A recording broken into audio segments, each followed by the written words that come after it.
Welcome students. Last લેક્ચરની અંદર આપણે અંતઃસ્ત્રાવી ગ્રંથિ તરીકે શુક્રપિંડ અને અંડપિંડમાંથી નીકળતા અંતઃસ્ત્રાવો અને તેના કાર્યો વિશે ભણી ગયા. હવે મુખ્ય તમામ અંતઃસ્ત્રાવી ગ્રંથિઓ આપણે ભણી ગયા છે અને આજે આપણે એવી પેશી કે એવા અંગો વિશે ભણવાનું છે કે જે પોતે અંતઃસ્ત્રાવી ગ્રંથિ નથી છતાં પણ ઘણા બધા પ્રકારના અંતઃસ્ત્રાવોનો સ્ત્રાવ કરે છે. બરાબર? અને આપણે અગાઉ વાત થઈ ચૂકી છે એમ કે ભાઈ કયા પ્રકારના અંગો છે, તો હૃદય,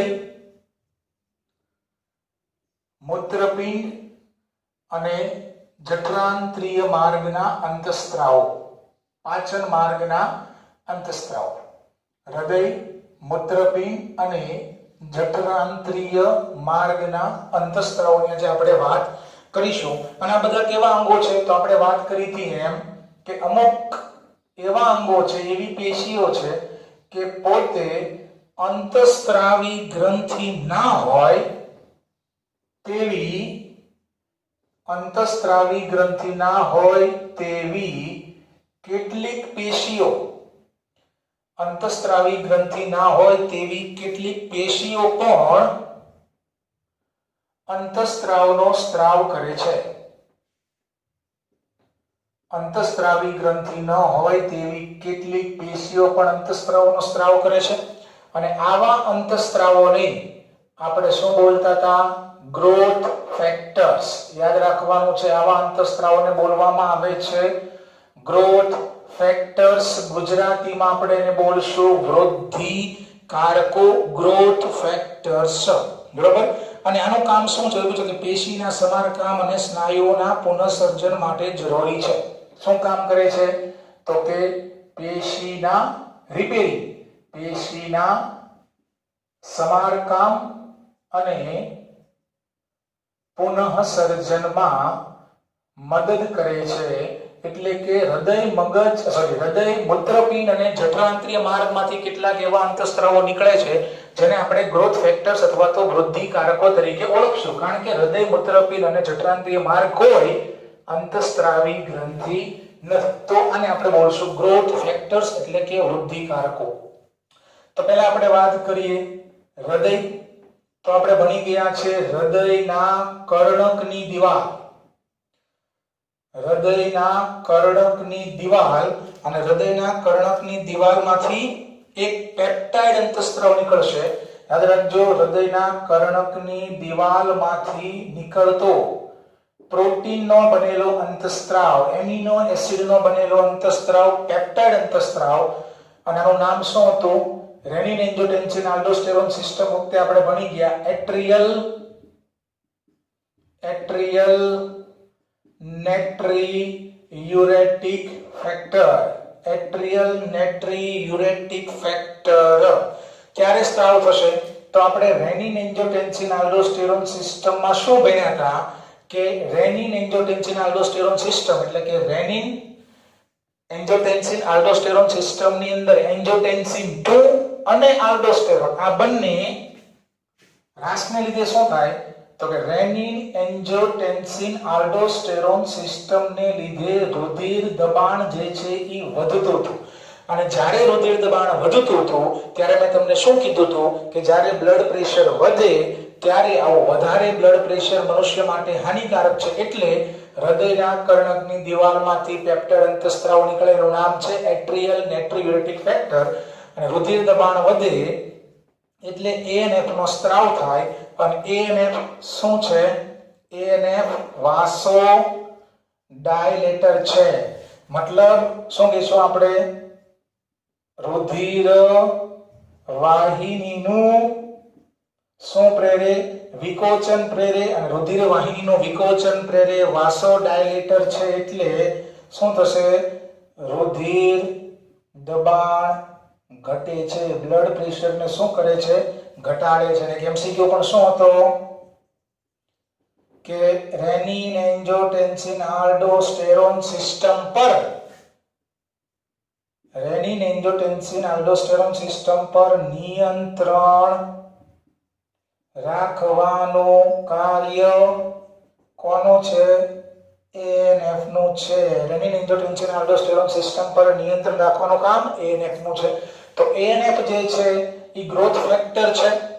પેપ્ટાઇડ અંતઃસ્ત્રાવ છે, બરોબર. અને રેનિન એન્જિયોટેન્સિન આલ્ડોસ્ટેરોન સિસ્ટમ પર નિયંત્રણ રાખવાનું કામ એટ્રિયલ નાઇટ્રિયુરેટિક ફેક્ટરનું જે છે થશે. તો આ વાત થઈ હૃદયની. નેક્સ્ટ વાત આપણે કરી લઈએ મૂત્રપિંડની, કિડની. તો મૂત્રપિંડની રચના પણ આપણે ભણી ગયા કે મૂત્રપિંડની અંદર આવેલા જક્સ્ટાગ્લોમેરુલર સેલ્સ, જક્સ્ટાગ્લોમેરુલર કોષો, એના દ્વારા પણ એક પેપ્ટાઇડ અંતઃસ્ત્રાવનો સ્ત્રાવ થાય. યાદ રાખજો, દરેક અંતઃસ્ત્રાવની પ્રકૃતિ તમારે યાદ રાખવાની છે કે મૂત્રપિંડમાં રહેલા જક્સ્ટાગ્લોમેરુલર કોષો દ્વારા પણ એક પેપ્ટાઇડ અંતઃસ્ત્રાવનો સ્ત્રાવ થશે. અને આ પેપ્ટાઇડ અંતઃસ્ત્રાવનું નામ શું હતું? ઇરિથ્રોપોએટિન. ખાસ યાદ રાખવાનું છે, ઇરિથ્રોપોએટિન ઇઝ અ હોર્મોન. તો મૂત્રપિંડમાં આવેલા જક્સ્ટાગ્લોમેરુલર કોષો પણ એક અંતઃસ્ત્રાવ મુક્ત કરશે અને અંતઃસ્ત્રાવનું નામ છે એરિથ્રોપોએટિન અને પેપ્ટાઇડ અંતઃસ્ત્રાવ છે. અને આ એરિથ્રોપોએટિન શું કરે છે? તો આ એરિથ્રોપોએટિન આરબીસી પ્રોડક્શન, રક્ત નિર્માણની ક્રિયાને ઉત્તેજે છે. આરબીસી ના નિર્માણની પ્રક્રિયાને વધારશે અને આ ઘટનાને બોલવામાં આવે છે એરિથ્રોપોએસિસ. એરિથ્રોપોએસિસ. તો યાદ રાખવાનું છે, એરિથ્રોપોએટિન એ પણ ગ્રોથ ફેક્ટર છે, કારણ કે એનો સ્ત્રાવ મૂત્રપિંડમાં રહેલા જક્સ્ટાગ્લોમેરુલર કોષો દ્વારા થાય અને શું કરે? રક્ત નિર્માણ, આરબીસી ના પ્રોડક્શનને ઉત્તેજે છે. એના ઘટનાને બોલવામાં આવે છે એરિથ્રોપોએસિસ. ચલો આગળ વાત કરીએ પાચન માર્ગ અથવા તો જઠરાંત્રિય માર્ગ. જઠરાંત્રિય માર્ગમાંથી નીકળતા અંતઃસ્ત્રાવ. તો 4 અંતઃસ્ત્રાવોનો સ્ત્રાવ કરે છે. શું કીધું છે? જઠરાંત્રિય માર્ગમાંથી 4 મુખ્ય અંતઃસ્ત્રાવો. અને આ પણ કેવી પ્રકૃતિ ધરાવે છે? યાદ રાખજો, પેપ્ટાઇડ પ્રકૃતિ ધરાવે છે. એ પણ કેવો અંતઃસ્ત્રાવ છે? પેપ્ટાઇડ અંતઃસ્ત્રાવ છે. એરિથ્રોપોએટિન પણ કેવો અંતઃસ્ત્રાવ છે? પેપ્ટાઇડ અંતઃસ્ત્રાવ છે. અને જઠરાંત્રિય માર્ગમાંથી જે 4 અંતઃસ્ત્રાવો નીકળે છે, એ ચારે ચાર પણ કેવા અંતઃસ્ત્રાવો છે? પેપ્ટાઇડ અંતઃસ્ત્રાવો છે. એ 4 અંતઃસ્ત્રાવ કયા 4 અંતઃસ્ત્રાવનો સ્ત્રાવ થશે? તો પાચન તંત્ર વાળા ચેપ્ટરમાં મિત્રો આપણે ઓલરેડી ભણી ચૂક્યા છીએ. તો પહેલો અંતઃસ્ત્રાવ જે છે એ છે ગેસ્ટ્રીન. બીજો અંતઃસ્ત્રાવ જે છે એ છે સિક્રીટીન. ગેસ્ટ્રીન, સિક્રીટીન, કોલિસિસ્ટોકાઇનિન, સીસીકે, આ બધા શબ્દોથી આપણે પરિચિત છીએ. કોલિસિસ્ટોકાઇનિન અને ચોથો જે છે એ છે જીઆઈપી, એટલે કે ગેસ્ટ્રિક ઇન્હિબિટરી પેપ્ટિડેઝ. ગેસ્ટ્રિક ઇન્હિબિટરી પેપ્ટિડેઝ. હવે ગેસ્ટ્રીન નું કામ આપણને બધાને ખબર છે. ગેસ્ટ્રીન શું કરે? તો ગેસ્ટ્રીન જઠરની દિવાલમાંથી, એટલે કે જઠર ગ્રંથિમાંથી કોનો સ્ત્રાવ કરાવે? જઠર ગ્રંથિમાંથી જઠર રસનો સ્ત્રાવ કરાવે. જઠર રસમાં શું હોય? તો કે મંદ હાઇડ્રોક્લોરિક એસિડ અને નિષ્ક્રિય પેપ્સિનોજન. શ્લેષ્મ પણ હોય, બરોબર. શ્લેષ્મ પણ આપણે લખી નાખીએ, બરોબર. તો ગેસ્ટ્રીન જે છે અંતઃસ્ત્રાવ છે, જઠરની દિવાલમાંથી નીકળે અને જઠરની દિવાલ ઉપર જ કામ કરે. આપણે એની વાત થઈ ચૂકી છે. તો જઠર ગ્રંથિમાંથી જઠર રસનો સ્ત્રાવ કરાવે. સિક્રીટીન શું કરશે? ખાસ યાદ રાખજો, સિક્રીટીન જે છે ઈ સ્વાદુપિંડના બાહ્ય ક્ષેત્ર, કારણ કે સ્વાદુપિંડ અંતઃસ્ત્રાવી ગ્રંથિ તરીકે પણ વર્તે અને બહિસ્ત્રાવી ગ્રંથિ તરીકે પણ વર્તે. તો સ્વાદુપિંડના બાહ્ય ક્ષેત્રમાંથી પાણી અને બાયકાર્બોનેટનો સ્ત્રાવ કરાવે છે. પાણી અને બાયકાર્બોનેટનો સ્ત્રાવ. તો સ્વાદુપિંડના બાહ્ય ક્ષેત્રમાંથી પાણી અને બાયકાર્બોનેટનો સ્ત્રાવ કરાવશે સિક્રીટીન. સીસીકે એટલે કે કોલિસિસ્ટોકાઇનિન શું કરશે? તો કોલિસિસ્ટોકાઇનિન અહીંયાથી એમસીક્યુ પૂછાય છે. કોલિસિસ્ટોકાઇનિન સ્વાદુપિંડ પર પણ અસર કરે છે અને પિત્તાશય ઉપર પણ અસર કરે છે. તો કોલિસિસ્ટોકાઇનિન પિત્તાશયનું સંકોચન પ્રેરી પિત્તરસનો સ્ત્રાવ કરાવશે અને સ્વાદુપિંડમાંથી સ્વાદુરસના બાહ્ય ક્ષેત્રને ઉત્તેજિત કરીને ઉત્સેચકોનો સ્ત્રાવ કરાવે છે. એટલે યાદ રાખજો શું થશે? સ્વાદુરસ. એટલે તમને પરીક્ષામાં પૂછાય, ખાસ યાદ રાખવાનું છે, સ્વાદુપિંડ ઉપર અસર કરતા બે અંતઃસ્ત્રાવો છે, કોલિસિસ્ટોકાઇનિન અને સિક્રીટિન. સિક્રીટિનનું કામ શું છે? તો કે સિક્રીટિનનું કામ સ્વાદુપિંડને અબેયમસિક યાદ રાખવાના છે, સ્વાદુપિંડને ઉત્તેજિત કરી પાણી અને બાયકાર્બોનેટનો સ્ત્રાવ કરાવવાનું કામ છે. પણ સ્વાદુરસમાં જે ઉત્સેચકો હોય એ ઉત્સેચકોનો સ્ત્રાવ કરવાનું કામ કોનું છે? કોલિસિસ્ટોકાઇનિનનું છે. ખાસ યાદ રાખજો બે વસ્તુ. તમને પરીક્ષામાં એમ પૂછે કે સ્વાદુપિંડના બાહ્ય ક્ષેત્રમાંથી પાણી અને ઇલેક્ટ્રોલાઇટ પાણી અને બાયકાર્બોનેટ આયનનો સ્ત્રાવ કરાવતો અંતઃસ્ત્રાવ કયો? તો જવાબ શું આવશે? સિક્રીટિન. અને તમને એમ પૂછે કે સ્વાદુપિંડને ઉત્તેજિત કરી સ્વાદુરસ એટલે કે ઉત્સેચકોનો સ્ત્રાવ કરાવતો અંતઃસ્ત્રાવ કયો? તો જવાબ આવશે કોલિસિસ્ટોકાઇનિન. લાસ્ટ વધ્યો ગેસ્ટ્રિક ઇન્હિબિટરી પેપ્ટિડેઝ GIP. આપને બધાને ખબર છે આનું કામ શું છે? તો કે જઠર રસના સ્ત્રાવને અને જઠરમાં થતી ગતિશીલતાને અવરોધે છે. જઠરના સ્ત્રાવ અને જઠરની ગતિશીલતાને શું કરે છે? અવરોધે છે. બરોબર? તો ખાસ યાદ રાખવાનું છે, કોની વાત કરી આપણે? હૃદય, મૂત્રપિંડ અને જઠરાંત્રિય માર્ગના અંતઃસ્ત્રાવ. કારણ કે મોટા ભાગનું આપણે ઓલરેડી ભણી ચૂક્યા છે. અંતઃસ્ત્રાવી ગ્રંથિ નથી, આ ત્રણમાંથી એક પણ અંતઃસ્ત્રાવી ગ્રંથિ નથી, છતાં પણ એ અંતઃસ્ત્રાવનો સ્ત્રાવ કરે છે. અને આવા અંતઃસ્ત્રાવને આપણે બોલશું ગ્રોથ ફેક્ટર્સ, વૃદ્ધિકારકો, પેશીના સમારકામ અને પુનઃસર્જનમાં મદદ કરે. હૃદયના કર્ણકની દિવાલમાંથી નીકળતો પેપ્ટાઇડ અંતઃસ્ત્રાવનું નામ છે ANF. વાસો ડાયલેટર છે. રેનિન એન્જિયોટેન્સિન આલ્ડોસ્ટેરોન સિસ્ટમ પર નિયંત્રણ રાખવાનું કામ ANF નું છે, આપણે ભણી ચૂક્યા છીએ. મૂત્રપિંડમાં આવેલા જક્સ્ટાગ્લોમેરુલર કોષો પેપ્ટાઇડ અંતઃસ્ત્રાવ મુક્ત કરે, જેનું નામ છે એરિથ્રોપોઇટીન. અને આ એરિથ્રોપોઇટીન રક્ત નિર્માણની પ્રક્રિયાને ઉત્તેજે છે, અને આને આપણે બોલશું એરિથ્રોપોએસિસ. નેક્સ્ટ, જઠરાંત્રિય માર્ગ, ચાર અંતઃસ્ત્રાવ પેપ્ટાઇડ જ છે બધા, ગેસ્ટ્રિન, સિક્રીટિન, કોલિસિસ્ટોકાઇનિન અને ગેસ્ટ્રિક ઇન્હિબિટરી પેપ્ટિડેઝ. અને દરેકના કાર્ય તમારે MCQ માટે યાદ રાખવાના છે. જો કે આ કાર્ય વિશે આપણે પાચન તંત્ર વાળા ચેપ્ટરમાં ભણી ચૂક્યા છીએ. બરોબર? હવે આગળ નેક્સ્ટ ટોપિક આપણો જે છે અંતઃસ્ત્રાવોની ક્રિયાવિધિ. મહત્વનો ટોપિક છે અંતઃસ્ત્રાવોની ક્રિયાવિધિ.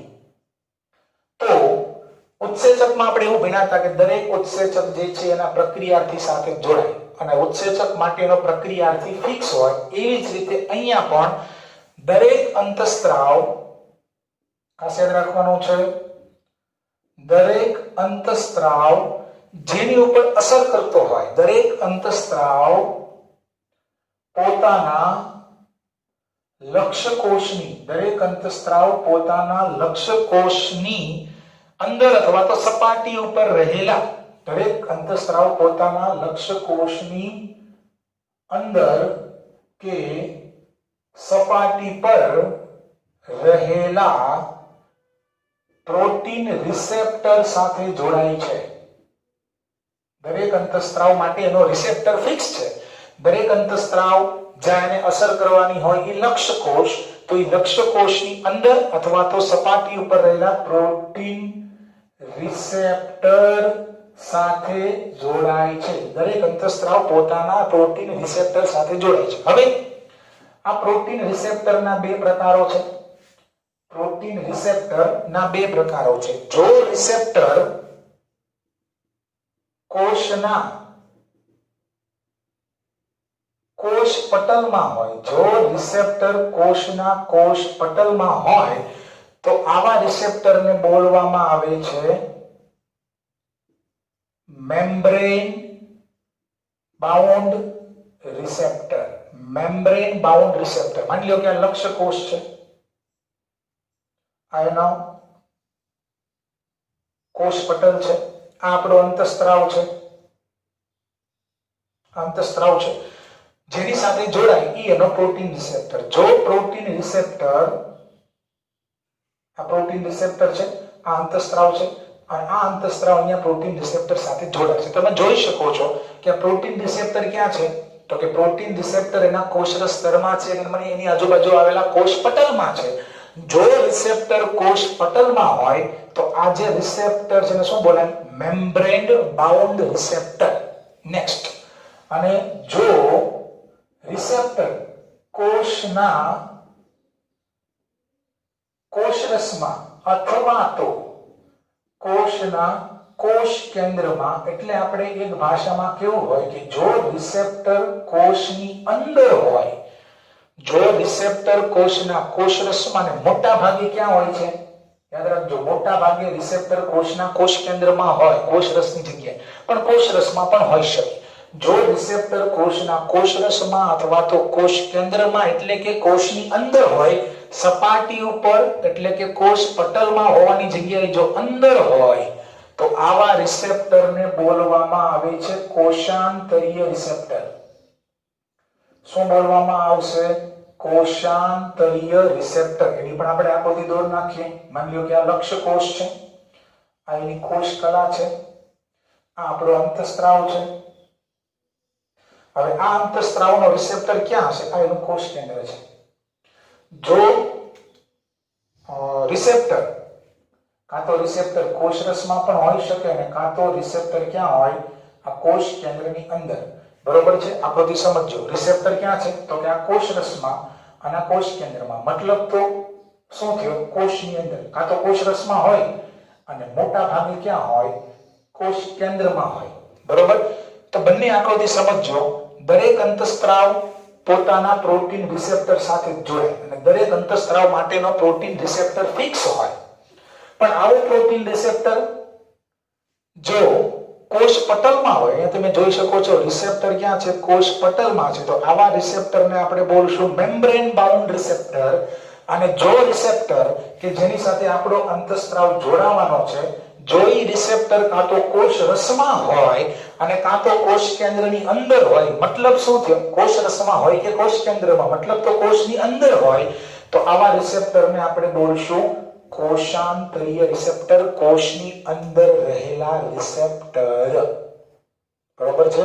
તો બે પ્રકારના રિસેપ્ટર થશે, કોષાંતરીય રિસેપ્ટર અને મેમ્બ્રેન બાઉન્ડ રિસેપ્ટર. જો અંતઃસ્ત્રાવ, જે અંતઃસ્ત્રાવ ઉપર જોડાતો હોય, કોષ પટલમાં જોડાતો હોય, એનો રિસેપ્ટર કેવો હોય? મેમ્બ્રેન બાઉન્ડ રિસેપ્ટર હોય. અને અમુક અંતઃસ્ત્રાવ કોષની અંદર દાખલ થઈ અને કાં તો કોષરસમાં રહેલા અને કાં તો કોષ કેન્દ્રમાં રહેલા રિસેપ્ટર સાથે જોડાય, તો આવા રિસેપ્ટરને આપણે બોલશું, કેવા રિસેપ્ટર બોલશું? કોષાંતરીય રિસેપ્ટર. હવે ચલો, રાસાયણિક પ્રકૃતિને આધારે, રાસાયણિક પ્રકૃતિને આધારે અંતઃસ્ત્રાવોનું વર્ગીકરણ. આ મહત્વનું છે એમસીક્યુ માટે, તેની વિગતવાર ચર્ચા આપણે કાલે કરીશું. તો રાસાયણિક પ્રકૃતિને મતલબ અંતઃસ્ત્રાવ શેના બનેલો છે? પેપ્ટાઇડ અંતઃસ્ત્રાવ છે, સ્ટીરોઇડ છે, આયોડોથાયરોનિન છે કે એમિનો એસિડના વિકપનો છે. તો એના આધારે, મતલબ રાસાયણિક દ્રષ્ટિએ અંતઃસ્ત્રાવ શું છે, એના આધારે અંતઃસ્ત્રાવોનું 4 કેટેગરીમાં વર્ગીકરણ થાય. કેટલી કેટેગરીમાં? 4. કઈ કઈ કેટેગરી? કાં તો અંતઃસ્ત્રાવ પેપ્ટાઇડ અંતઃસ્ત્રાવ છે, મતલબ કે પ્રોટીન અંતઃસ્ત્રાવ છે, કાં તો સ્ટીરોઇડલ અંતઃસ્ત્રાવ છે, કાં તો એમિનો એસિડના વ્યુત્પન્ન છે, એમિનો એસિડના વ્યુત્પન્નો, અને કાં તો શું છે? આયોડોથાયરોનિન. આયોડોથાયરોનિન. તો 4 પ્રકારની કેટેગરીના અંતઃસ્ત્રાવ થશે. શેના આધારે? રાસાયણિક પ્રકૃતિના આધારે. પેપ્ટાઇડ અંતઃસ્ત્રાવ હોય, સ્ટીરોઇડલ અંતઃસ્ત્રાવ હોય, એમિનો એસિડના વ્યુત્પન્ન હોય, એડ્રીનાલિન, નોરેડ્રીનાલિન, અને આયોડોથાયરોનિન હોય, T3 અને T4. બરોબર છે? અને આના ઉદાહરણો પણ આપણે કાલે ભણશું. અને બીજું શું ભણીશું કે ભાઈ આ 4 પ્રકારના અંતઃસ્ત્રાવો છે, તો આ 4 પ્રકારના અંતઃસ્ત્રાવો કયા પ્રકારના અંતઃસ્ત્રાવો છે? આ 4 પ્રકારના અંતઃસ્ત્રાવોનો રિસેપ્ટર ક્યાં હશે? કેવા પ્રકારનો હશે? મેમ્બ્રેન બાઉન્ડ રિસેપ્ટર હશે, કે કોષાંતરીય રિસેપ્ટર છે. મતલબ કે કોઈ પેપ્ટાઇડ અંતઃસ્ત્રાવ છે તો આ પેપ્ટાઇડ અંતઃસ્ત્રાવ કોની સાથે જોડાતો હશે? મેમ્બ્રેન બાઉન્ડ રિસેપ્ટર સાથે જોડાતો હશે કે કોષાંતરીય રિસેપ્ટર સાથે જોડાતો હશે? કોઈ સ્ટીરોઇડલ અંતઃસ્ત્રાવ છે તો એનો રિસેપ્ટર ક્યાં હશે? મેમ્બ્રેન બાઉન્ડ હશે કે કોષાંતરીય હશે? બરોબર. તો ખાલી 4 યાદ રાખજો.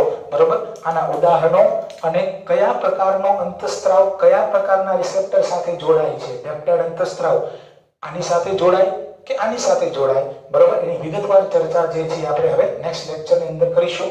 તો આજનો લેક્ચર જે છે એ એમસીક્યુ માટે મહત્વનો છે. ખાસ યાદ રાખજો, આ અંતઃસ્ત્રાવી ગ્રંથિ નથી છતાં પણ અંતઃસ્ત્રાવનો સ્ત્રાવ કરે છે અને આવા અંતઃસ્ત્રાવને આપણે બોલશું ગ્રોથ ફેક્ટર્સ.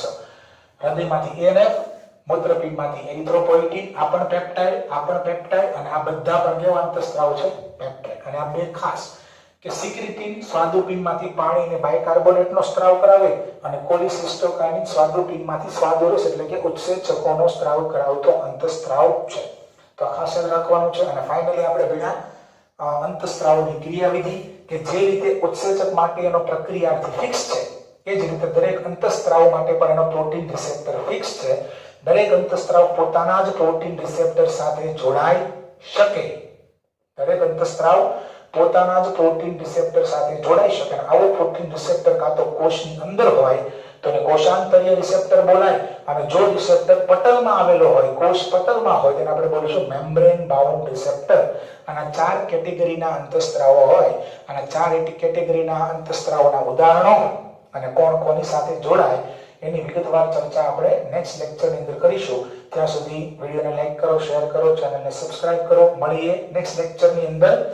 અંતઃસ્ત્રાવોની ક્રિયાવિધિ એટલે કે પેપ્ટાઇડની ક્રિયાવિધિ કેવી છે, સ્ટીરોઇડની ક્રિયાવિધિ કેવી છે, આની ક્રિયાવિધિ કેવી છે અને આયોડોથાયરોનિન્સ કેવી રીતે કામ કરે એની વિગતવાર ચર્ચા આપણે હવે નેક્સ્ટ લેક્ચરની અંદર કરીશું.